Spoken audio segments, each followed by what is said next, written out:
안녕하세요. 이민킹 손정권 미국 변호사입니다.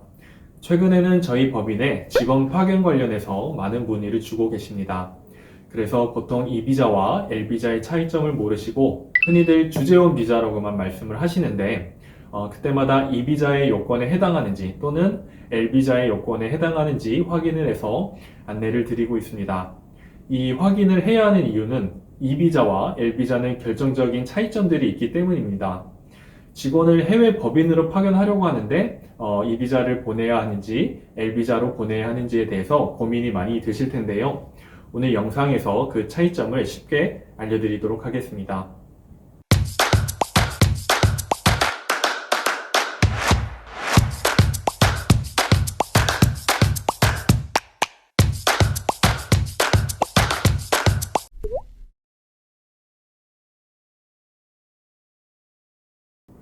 L비자인 경우에는 미국 내 고용주가 이민국 서류인 폼 I-129 청원서를 이민국에 제출을 해야 하고 이 청원서가 승인이 된 후에는 지원자는 대사관에서 비자 인터뷰를 보게 됩니다.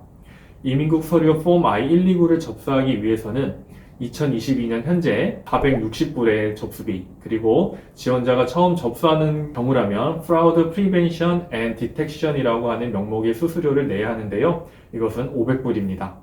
그리고 현재 폼 I-129의 승인 기간이 2.5개월에서 4.5개월인데 이를 15일 정도로 줄이시려면 급행 수수료 2,500불이 있을 수 있습니다. 반면에 이 비자는 폼 I-129와 같은 이민국 서류를 제출할 필요 없이 요구되는 필요 서류를 본인이 인터뷰를 볼 대사관에 이메일로 접수를 한 후에 인터뷰를 보면 되기 때문에 시간 및 비용을 절약할 수 있는 장점이 있습니다.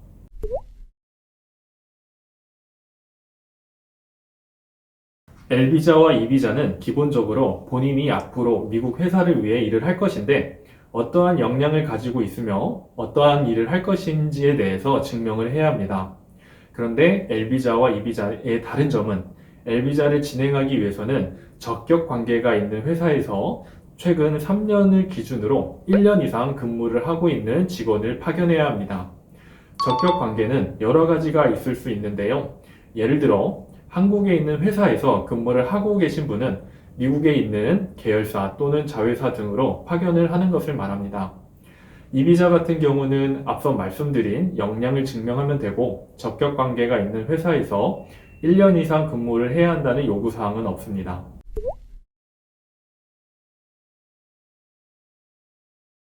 이 비자의 고용인은 기본적으로 개인일 수도 있고 법인일 수도 있습니다. 이 비자는 고용인의 국적이 중요합니다. 개인일 경우에는 고용인의 국적을 보고 법인일 경우에는 해당 회사의 50% 이상의 지분을 가지고 있는 사람의 국적을 확인하게 됩니다. 예를 들어 한 법인의 51%의 지분을 한국 사람이 소유하고 있다면 이 비자의 목적상으로 이 법인은 한국 국적의 법인으로 보게 됩니다. 만약 한국 국적의 고용인이라면 한국 국적의 직원만 미국으로 파견을 보내실 수가 있습니다.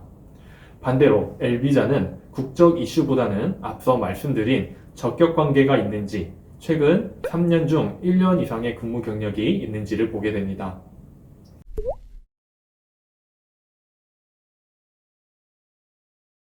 이 비자의 요건에는 Substantial Investment, 충분한 투자를 요구하고 있어 법인을 운영하기 위한 충분한 자금을 투자를 해야 하고, 또한 Marginal Enterprise, 한 개의 회사가 아님을 증명을 해야 하기 때문에 운영 전이라면 향후 5년간의 비즈니스 플랜, 그리고 이미 운영이 지속적으로 진행되고 있었던 법인이라면 실제 수익이 충분히 발생되었다는 점을 증명을 해야 합니다.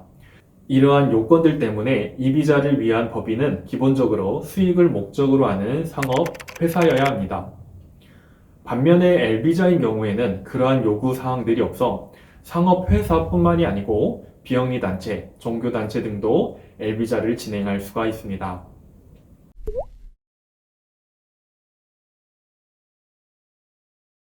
L비자는 주로 관리자들이 받는 L1A는 최대 미국에서 연장을 통하여 7년까지 체류가 가능하고 L1B인 경우에는 최대 5년까지 체류가 가능합니다. 반면에 E비자인 경우에는 앞서 말씀드린 수익을 발생시키지 못하는 마지널 엔터프라이즈 한 개 회사 이슈로 인하여 문제가 없다면 제한 없이 일반적으로 계속 연장이 가능합니다.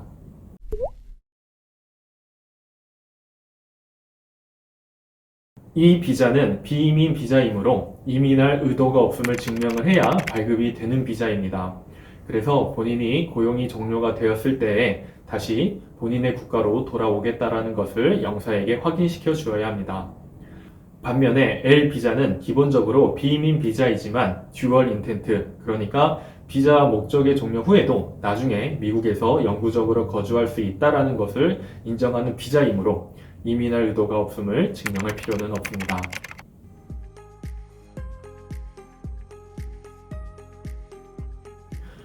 마지막으로 한국은 1957년 11월 7일 미국 국무부와 맺은 무역협정에 따라 이 비자 발급이 가능하게 되었습니다. 반대로 이러한 협정이 없는 나라는 이 비자가 아닌 L 비자로만 진행을 해야 하는데요. 어떻게 보면 무역협정을 맺은 나라에게 미 이민국에 제출해야 하는 폼 I-129 제출을 생략해주는 특혜로 이해가 될 수 있는 부분이 있습니다. 그렇기 때문에 주재원 비자라고 하면 보통 L 비자를 떠올리실 텐데요. 이 비자도 충분히 좋은 옵션이 될 수 있기 때문에 각각의 특성들을 비교하셔서 어느 비자로 진행하실지 충분히 상담하고 진행하시는 것을 추천드립니다. 이번 영상이 좋으셨다면 구독과 좋아요, 알림 설정 부탁드리겠습니다. 감사합니다.